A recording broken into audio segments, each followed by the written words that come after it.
One meets a rock star who uses just the sort of language you'd expect in You Only Live Once.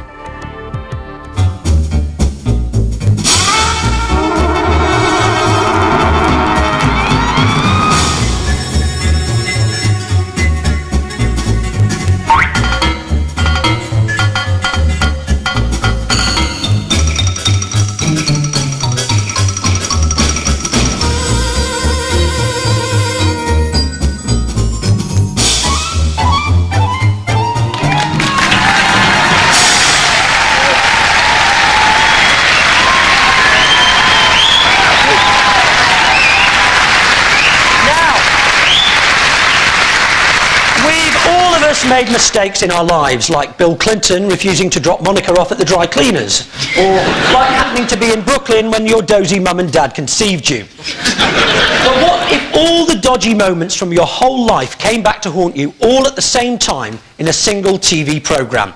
Everything you never wanted to be reminded about, all in one go. What kind of person would be brave enough or foolhardy enough to go through that? Perhaps this person.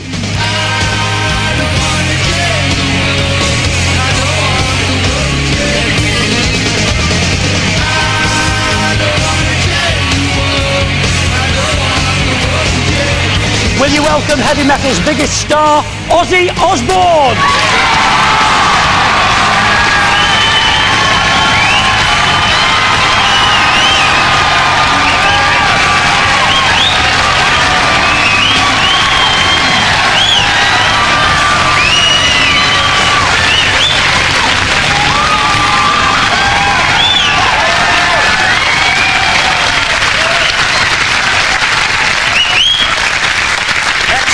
Welcome, and we'll be asking Ozzy to explain this picture later on. But to go right back to the beginning, you were born John Osbourne and you grew up in Aston, Birmingham. Here's this year's tourist video of the area. A bit like Beverly Hills, where you now live, only without the palm trees. And you were educated at Birchfield Secondary Modern School. And when you left school, what was your first job? You worked in a slaughterhouse. I had lots of jobs, but one of the jobs, yes, was working in the slaughterhouse. So what first attracted you to your next career, which was burglary?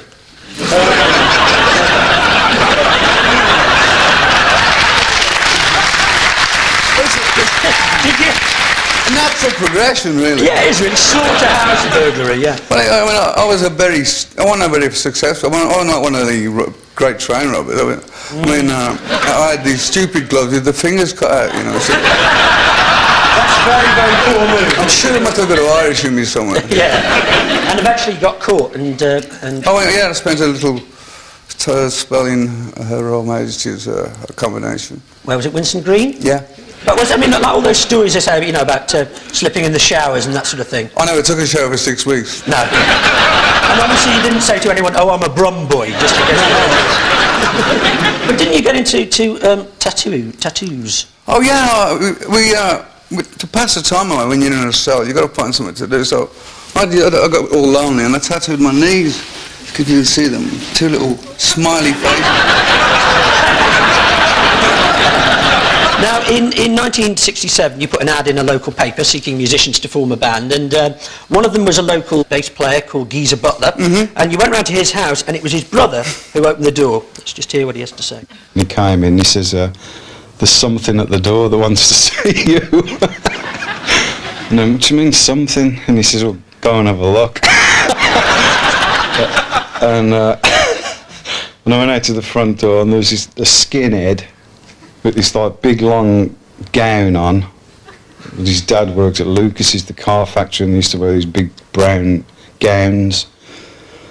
And he had this big gown on, a chimney brush over his shoulder, no shoes on, and a pump, what we used to call pumps, sneakers or trainers or whatever, on a dog lead.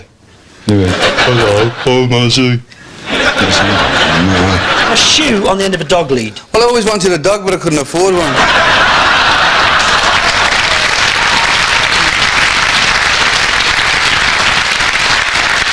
So, you got yourself a hush puppy? Yeah. In 1969 you finally settled on a name. Yeah. Black Sabbath, yeah? Yeah. How did you come about the name? Well, we used to rehearse across the road from a movie theatre and take this Tony who said, isn't it weird that people pay money to go and get the shit scared out of them? You know, why don't we do music that way? You know, 'cause you've got to remember at the time it was flower power, and if you go to San Francisco, now we're living in the Aston, Birmingham, smug shit and whatever goes on, you know. And San Francisco was like going to Mars, you know, so it wasn't that way for us, and so we thought we'd start playing horror music. And it came from a film title, and I think we've got a picture of the poster for the film. Black Sabbath. It's a good job it wasn't Herbie Rides Again that you two. No, but he looks like he had a good knot on the piss for the look of it. Yeah. Looks like he's been near you, actually. His head's been bitten off. No, it must have been a bit scary, though, giving up a proper job, you know. No, it wasn't. I hated working a regular job. No, I was thinking about burglary. Oh, burglary. Your first manager, Jim Simpson, has a story to tell.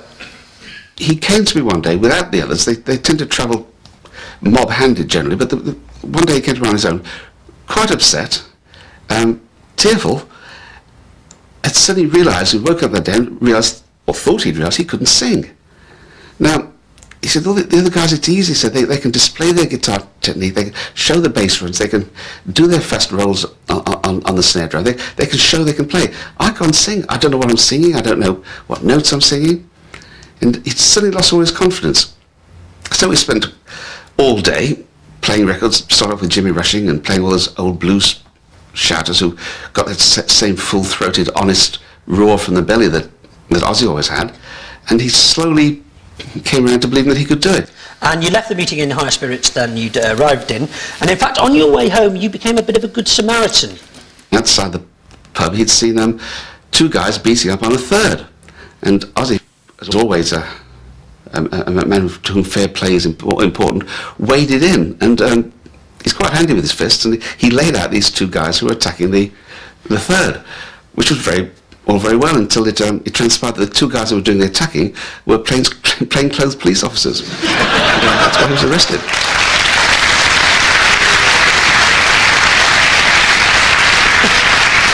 I bet the guy you rescued was pleased with you, though. He ran off. Yeah. And now you can always say you met Lord Lucan, can't you? Do you remember that incident? Yeah. Yeah. He's living at our house now. Your career certainly didn't suffer from that encounter with the police, because here's the song that took Black Sabbath to #1 soon afterwards, Paranoid.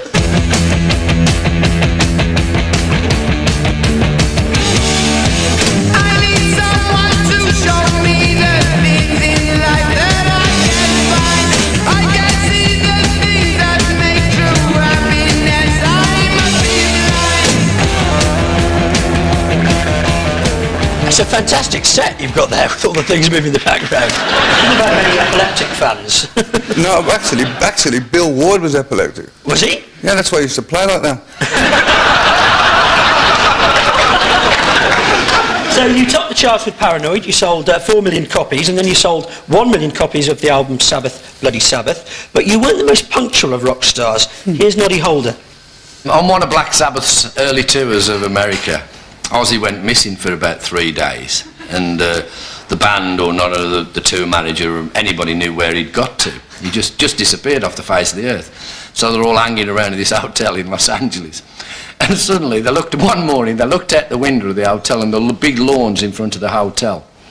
And suddenly Ozzy's sitting on this lawn surrounded by Red Indians. He'd been to an Indian reservation for 3 days, getting stoned out of his head, and he brought them all back down to the hotel.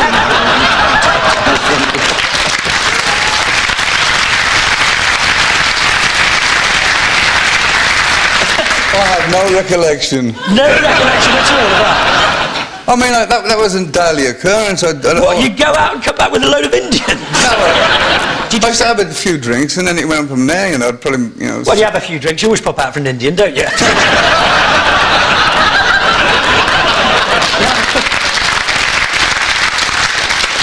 Now let's just have a look at a video you made for Sabbath, Bloody Sabbath. Very much ahead of its time, this. Well, to have a video in 1973 at all. Pay special attention, everybody, by the way, to the realistic death by arrow sequence and Ozzy's top quality, lip syncing. The race is wrong, the book is read, the end begins to show. The truth is out.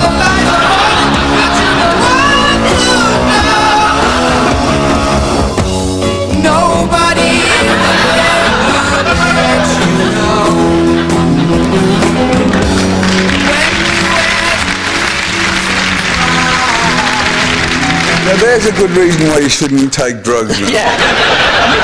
I think you were singing a completely different track there. I think I was. And also, whose bright idea was it to allow 4 pissed-up heavy metal people into a forest with bows and arrows? By this time, you were spending most of your time flying around the world. Are you a nervous flyer? I used to be pissed all the time, so I never knew. Well, here's Rick Wakeman with some of the tricks you used to get up to.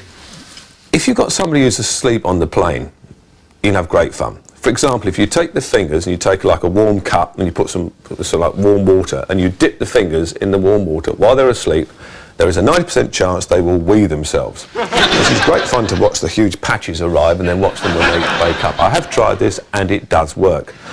The worst one is that if you catch something that drops out of a doggy's body and you put it in a black polythene bag or a plastic bag or whatever, take it on the plane, somebody's asleep.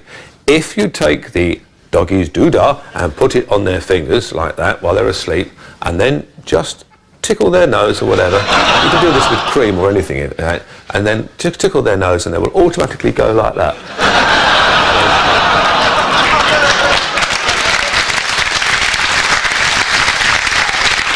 So you actually used to take dog shit on a plane with you? Well, we used to...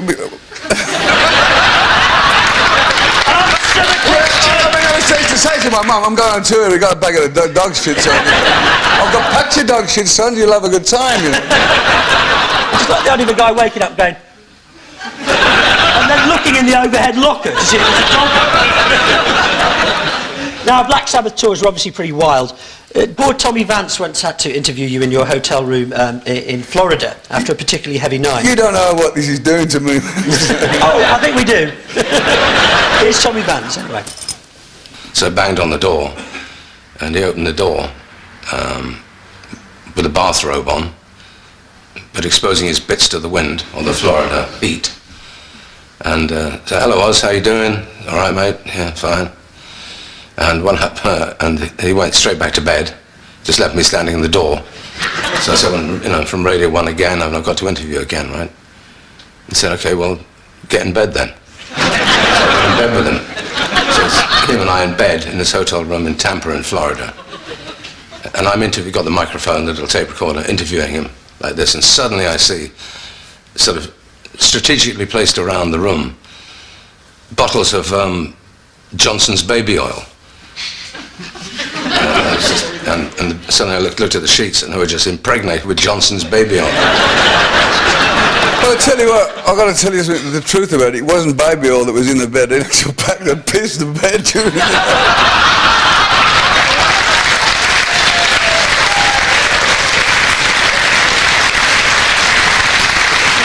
So, Peter, I'm sorry, Tommy. Let's hope Tommy's watching, yeah. Sorry, Tommy, you slept him. You set in my piss, man. Now, a serious question. Do you think... I love it. Do you think people who like a wild lifestyle are attracted to rock and roll, or do you think rock and roll turns people wild? I think I was wild before I ever met rock and roll. I thought I was a born nutter, you know. For instance, when I go to my kids' school, I go, "Dad, please act sane, just this one. Don't say anything you shouldn't, Dad." Also, when you've been touring, obviously touring's pretty wild. You have to return home back to the normal life, chores and things like that. Is that difficult to sort of readjust? Well, it is, but it's over the years I've kind of got used to it. Now I don't drink, it's a different world. One time I came back, I remember, my one of the wives, I think, I can't remember which one it was. Anne Boleyn?